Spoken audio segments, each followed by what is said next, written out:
I caught my boyfriend of 4 years in a lie so massive, it didn't just break my heart, it shattered my entire perception of reality. And honestly, looking back at the footage now, I still can't believe I actually went through with it. You see the girl in the thumbnail with the smeared mascara and the trembling hands? That was me. 3 weeks ago, sitting in a dark SUV outside a high-end hotel, watching a live stream of my own life falling apart in 4K resolution. I hired a professional loyalty tester influencer to bait him, and what he said to her when he thought the cameras weren't rolling is something I will never be able to unhear. I need you to listen to this entire story and tell me, was I a genius for seeking the truth this way, or did I cross a line that should never be crossed? Would you have stayed in that car, or would you have burned the whole world down right then and there? To understand why I felt the need to recruit a social media star to do my dirty work, you have to understand who Mark was to me. Mark was the perfect guy. We met in college during a biology lab, and for 4 years, he was my rock. He was the guy who remembered my coffee order, the guy who stayed up all night with me when my dog passed away, and the guy who everyone in my family assumed I would marry by the time I hit 26.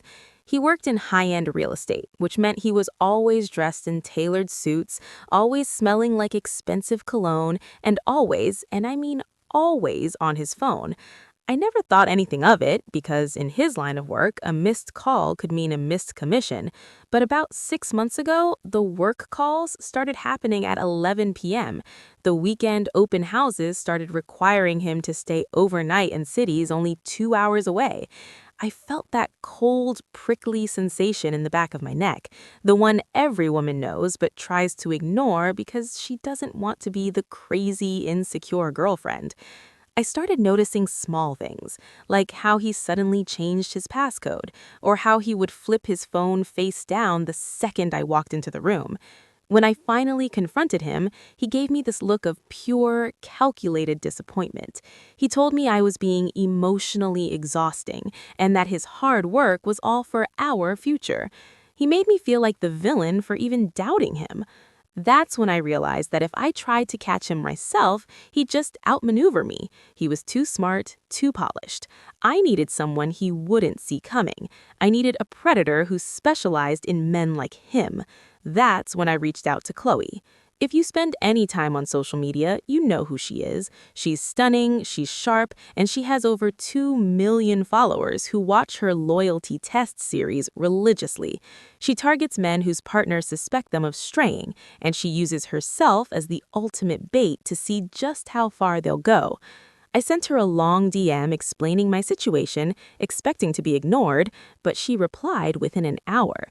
She told me Mark was exactly the type of high-value target her audience loved to see exposed. We spent a week planning the sting. I gave her all the intel, the gym he went to, his favorite lounge for business drinks, and most importantly, his type. I felt sick to my stomach the whole time, like I was betraying him. But then I'd remember the way he hid his screen from me and the guilt would vanish. We decided the encounter would happen at a rooftop bar where Mark was celebrating a closing. Chloe would check in, look a bit lost, and wait for him to do what he does best, help a beautiful woman in distress. Before we even got to the bar, I remember sitting in my room, looking at our vacation photos from last summer. We were in Greece, and he was holding me so tight, promising me that we would come back for our honeymoon. Every memory felt like it was being covered in ash. I started questioning everything. Was that trip even real? Was he texting someone else while I was asleep in the hotel room in Santorini? The paranoia was eating me alive. I even checked my bank statements to see if I could track his spending, but he was too careful for that. Everything was business expenses. Chloe told me that men like Mark, high achievers with a bit of an ego, are actually the easiest to catch because they think they are so much smarter than everyone else that they get sloppy with their own arrogance. She spent 3 days studying his Instagram, learning his speech patterns, and even buying the specific perfume he mentioned he liked in a random comment 3 years ago. The level of detail was insane, but it was necessary because Mark wasn't just any guy, he was a master manipulator. The night of the sting, I was sitting in the back of Chloe's production van with her camera crew, surrounded by monitors and wires. My heart was beating so hard I could feel it in my teeth. On the screen, I saw Mark.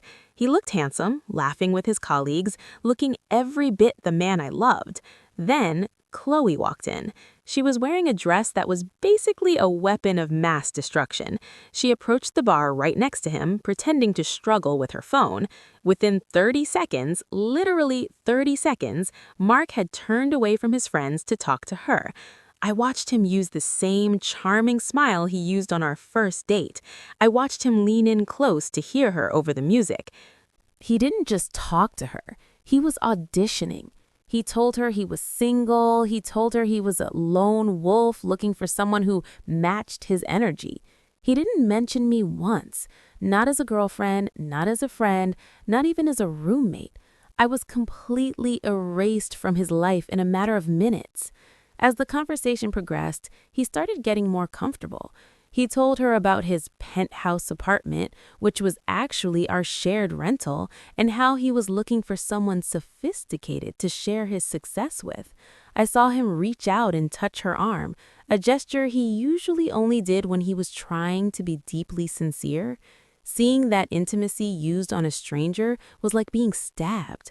My hands were shaking so much I had to sit on them to keep from grabbing the screen. The camera crew was whispering, shocked at how fast he was moving. One of the producers looked at me with this pitying expression, and that hurt more than the betrayal itself. I realized that to everyone else, this was just content. But to me, this was the death of my future. Mark started showing her photos on his phone, filtered photos of his travels, the ones I took of him. He was literally using the memories I created to pick up another woman. It was pathological. Chloe was a pro. She kept him on the hook by acting just disinterested enough to make him try harder. He was practically begging for her attention at that point, offering to buy her the most expensive champagne on the menu.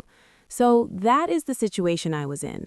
I was sitting there watching the man I planned to spend my life with tell a complete stranger that he was totally unattached while he was wearing the watch I bought him for his birthday. I was at a crossroads. I could have signaled the crew to stop, gone home, and handled it privately. Or I could let Chloe take it to the next level, the hotel invite phase, and catch him in the ultimate act of betrayal on camera for millions to see. Before I tell you what happened next and how I got my final revenge, I want you to pause right now and comment below. What would you have done? Would you have stopped the test once he said he was single, or would you have gone all the way to see just how deep the hole went? I'm reading every single comment, so let me know.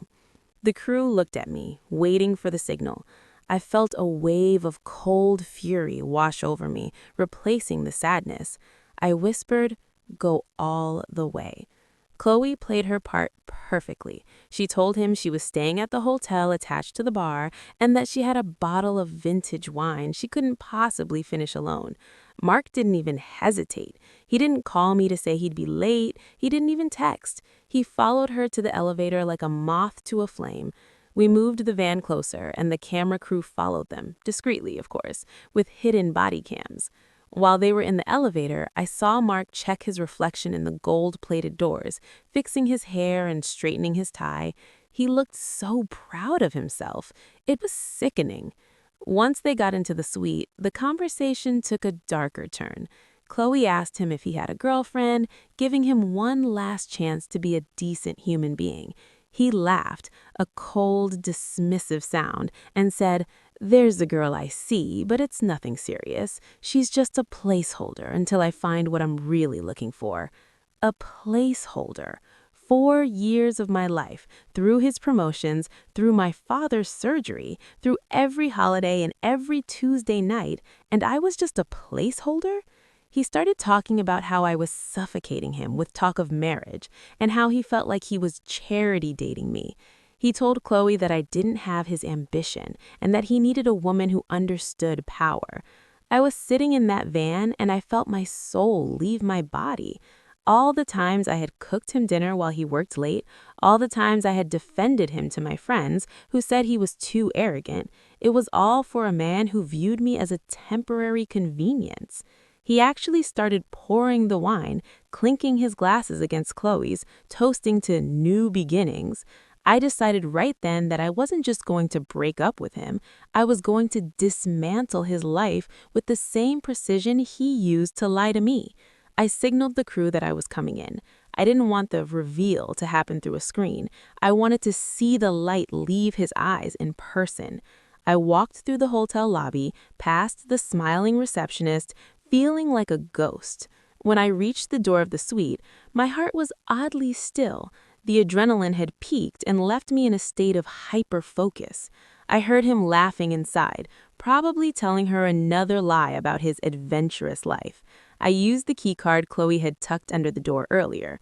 When I burst through that door, the look on Mark's face was worth every cent and every tear.